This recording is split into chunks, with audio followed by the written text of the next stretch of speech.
अस्सलाम वालेकुम। क्या हाल है सभी सुनने वालों का। उम्मीद करते हैं कि आप सब खैरियत से होंगे। अल्लाह पाक आप सबको अपने हिफ्ज़ मान में रखें। एक ऐसा परिंदा जो आग से पैदा होता है और आग के शोलों में ही मिल जाता है। इसकी ज़िंदगी लाफानी है, वह तमाम परिंदों का बादशाह है। क्या अरबी दास्तानों का ये पुरस्कार परिंदा सिर्फ एक अफसाना है या कदीम ज़माने में सच में वजूद रखता था? इस वीडियो में हम दुनिया की सबसे पुरस्कार और दिलचस्प परिंदा सी मुर्ग यानी फ्यूनिक्स के बारे में जानेंगे। दुनिया में अनवां इक़साम के परिंदे मौजूद हैं जो इस कायनात की खूबसूरती में चार चांद लगाते हैं, लेकिन इनमें एक ऐसा परिंदा है जो दिलचस्प और हैरान कुन खसूसियत की वजह से सदियों से ज़ेरे बहस रहा है, जिसे सी मुर्ग या फ्यूनिक्स कहते हैं। लोग इसे फायर बर्ड के नाम से भी जानते हैं। अरबी या फ़ारसी में इसे अनका या ककलस भी कहते हैं। आर्या लोग इसे अमर पंछी और तुर्की इसे तगरल या हुमा कहते हैं। ये परिंदा अपनी गैर मामूली लंबी उम्र की वजह से मशहूर है। दरअसल इसकी ज़िंदगी लाफानी और ना ख़त्म होने वाली कही जा सकती है। इस परिंदे के मुतालिक मशहूर है कि ये परिंदा 500 से 600 सालों तक ज़िंदा रहने के बाद खुद को जलाकर राख कर लेता है और फिर इसी राख में से इसकी अगली नस्ल का परिंदा जन्म लेता है। इस परिंदे के मुतालिक हर तहजीब और कौमों में मुख्तलिफ कहानियाँ मौजूद हैं, ख़वाह कदीम चीन हो, फ़ारस हो, भारत हो या अरब हो। मुखर्रिकीन के मुताबिक सी मुर्ग पहले अरब के इलाकों में पाया जाता था और अरब के ऊंचे वीरान पहाड़ी चोटियों पर इसका बसेरा था। ये परिंदे काफ में रहते थे जो कदीम दौर का एक तिलिस्माती शहर था। कहते हैं कि इस परिंदे ने कभी ज़मीन को नहीं छुआ और ये इस कदर ऊंचाई में उड़ता था कि इसे कोई देख भी ना पाता था। सी मुर्ग निहायत ही खूबसूरत होता। इसके जो पर थे वो जामनी रंग के और दुम नीली, सब्ज और सुनहरी होती थी। ये देखने में किसी बड़े अकाब के मानिंद होता है। सी मुर्ग दुनिया के तमाम अलूम से वाकफियत भी रखता है। वह बहुत वफादार होता है।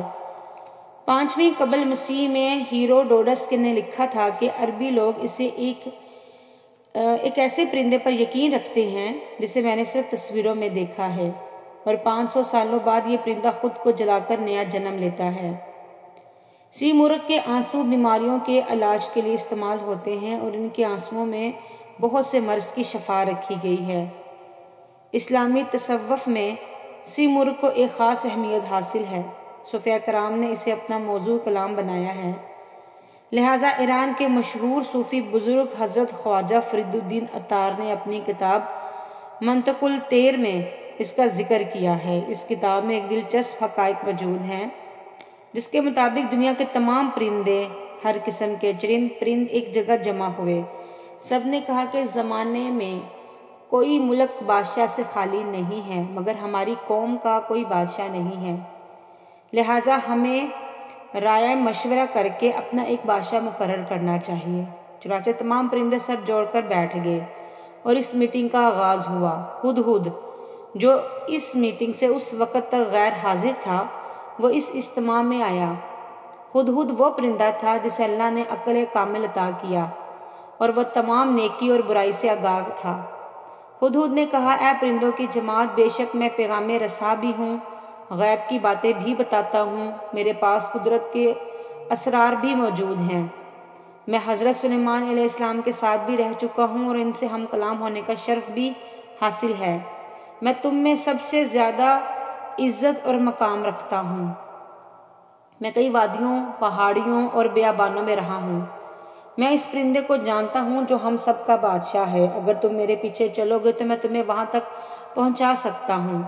सबका बादशाह वही परिंदा है जिसका नाम सी मुर्ग है और वो कोहे काफ की वादियों में रहता है। वह तमाम परिंदों का सुल्तान है, मगर इस तक पहुँचने का रास्ता बहुत लंबा और तवील है।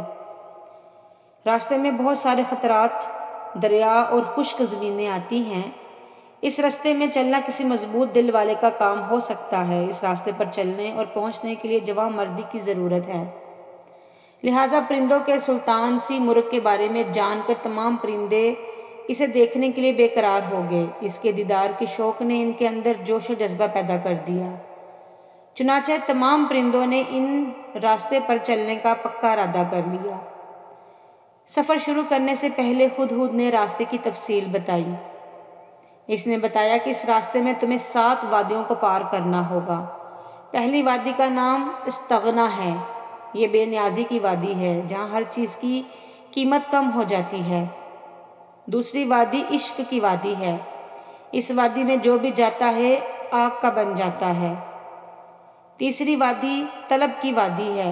اس وادی میں تکلیفوں اور مشکلات کا سامنا ہوتا ہے۔ چوتھی وادی معرفت ہے۔ اس وادی کے بے شمار راستے ہیں جہاں چلنے والا کھو جاتا ہے۔ پانچویں وادی توحید کی وادی ہے۔ اس وادی میں کثرت بھی وحدت نظر آتی ہے اور اس وادی سے راستہ ایک پیچیدہ راز ہے۔ چھٹی وادی حسرت کی وادی ہے جہاں پر ہر طرف افسوس ہی افسوس ہوتا ہے۔ اور ساتویں اور آخری وادی فکر و فنا ہے۔ یہ وادی فراموشی اور بے ہوشی کی وادی ہے۔ یہاں پہنچنے والا دیوانہ ہو جاتا ہے اور یہاں کم ہو کر رہ جاتا ہے۔ پرندوں نے سفر کا آغاز کیا۔ اس سفر میں تمام پرندے تھک کر چور ہو گئے۔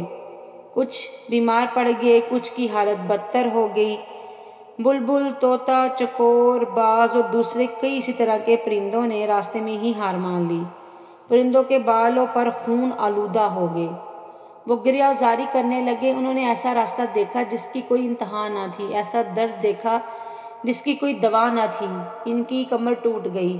زیادہ پرندے تو درد اور تکلیف برداشت نہ کرنے کی وجہ سے راستے میں ہی مر گئے۔ انہوں نے ہدہد سے کہا کہ ہم اتنی مشکل وادی کو پار نہیں کر سکتے، لہٰذا ہدہد نے ان وادیوں کے درمیان ایک جگہ پر پڑاؤ ڈالا اور تمام پرندوں کو جمع کیا۔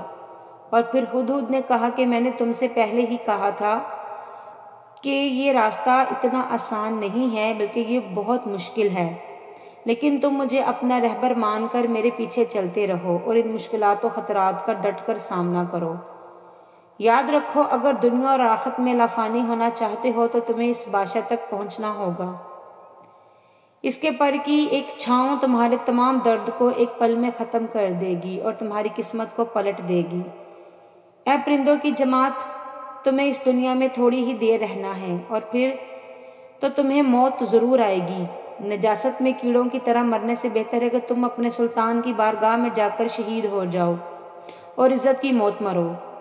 ہدہد نے کہا، اس فانی دنیا کی محبت اپنے دل سے نکال دو، تمام خواہشات کچل ڈالو، اپنے دلوں کو پاک کرو، دنیا کی ہر چیز سے بے نیاز ہو جاؤ، حوصلے کو بلند کرو اور اس خیالی دنیا سے بیزار ہو جاؤ۔ پرندے پھر سے حوصلہ مند ہو گئے، ہمت باندھی اور ہزاروں لاکھوں پرندے ہدہد کے پیچھے چل پڑے۔ آخر کار اس مشکل اور طویل سفر کو پرندوں نے پار کر لیا۔ اس لمبے سفر میں صرف 30 پرندے 30 برڈز یہاں تک پہنچ پائے۔ ان تمام وادیوں کو پار کر لینے کے بعد وہ کوہ میں داخل ہو گئے۔ اس وادی میں داخل ہونے کے بعد جب انہوں نے اپنے آپ کو دیکھا تو ان کے جسم پر بال موجود نہ تھے، ان کا جسم آگ میں جل رہا تھا۔ وہ تمام پرندے فانی ہو گئے تھے۔ دراصل انہیں ایک نئی زندگی مل گئی تھی۔ انہیں کوہ کی ایک اونچی چوٹی پر سی مرغ نظر آیا۔ وہ سی مرغ کے پاس گئے اور غور سے اسے دیکھا تو انہیں خود میں اور اس میں کوئی فرق دکھائی نہ دیا۔ اس منزل تک پہنچ کر نہ ان کا کوئی رہبر رہا تھا نہ راستہ، وہ خود لافانی ہو گئے تھے۔ لہٰذا اب انہیں پتہ چل گیا کہ جس سی مرغ کی انہیں تلاش تھی وہ دراصل وہ خود ہی ہیں۔ دراصل سی مرغ کی اس حقائق کے ضمن میں حضرت خواجہ فرید الدین عطار نے تصوف کا مکمل مقدمہ پیش کر دیا ہے، یعنی کس طرح ایک پرندہ دنیاوی خواہشات اور نفس پرست اور انا کو ان سب کو ختم کر دینے کے بعد تصوف کی تمام منزلوں کو حل کر سکتا ہے، اور جب انسان تمام منزل طے کر لیتا ہے تو فنا ہو جاتا ہے اور اسے معرفت مل جاتی ہے۔